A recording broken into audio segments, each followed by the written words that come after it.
अस्सलामु अलैकुम वरहमतुल्लाहि वबरकातुहू। प्यारे नाजरीन, काफ़ी सवालात आ रहे हैं कि रोज़ा इफ्तार आज़ान सुनकर करना चाहिए या फिर वक्त होते ही कर लेना चाहिए। तो इस वीडियो में आपको पूरा क्लियर करने वाला हूं, तो आप वीडियो को लाइक करें, कमेंट कर दें और सब्सक्राइब नहीं किए हैं तो चैनल को सब्सक्राइब कर लें।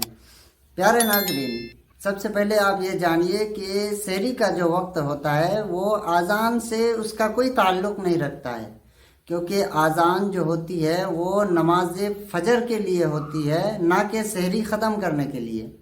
ये पहले ज़माने में होते थे कि पहले ज़माने में आज़ान दे दिया करते थे और आज़ान सुनकर लोग सहरी ख़त्म किया करते थे। वो ज़माने जो है अनजाने में लोग कर लेते थे, क्योंकि उस वक्त इतने बताने के लिए हमें कोई आलिम नहीं थे और लोग जो है अनजाने में ये गलती कर लेते थे। लेकिन आज बताने के लिए गली गली में आपको आलिम दीन मिल रहे हैं। अल्लाह तबारक व तआला का शुक्र है कि हमारे पास आज उलमा इकराम मौजूद हैं। तो प्यारे नाजरीन, नमाज फजर से पहले सहरी का वक्त ख़त्म होता है और सहरी का वक्त ख़त्म होने के बाद फजर का वक्त शुरू होता है। तो जब फजर का वक्त शुरू हो जाए तब जाकर के आज़ान दी जाती है और फजर का वक्त शुरू होने से पहले सहरी का वक्त ख़त्म हो जाता है।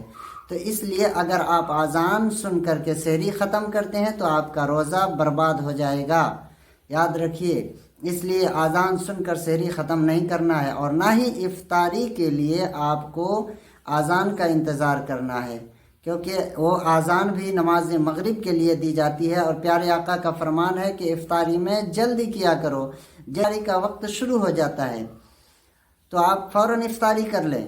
आज़ान 5 मिनट के बाद होती है या फिर कहीं 3 मिनट के बाद होती है, तो आप आज़ान का इंतज़ार ना करें। आप आज़ान से पहले जैसे ही वक्त हो जाए इफ्तारी कर सकते हैं।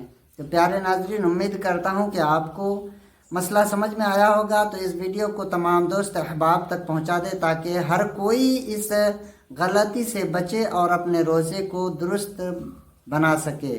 फिर मिलते हैं अगले वीडियो के साथ। अस्सलामु अलैकुम वरहमतुल्लाहि वबरकातुहू।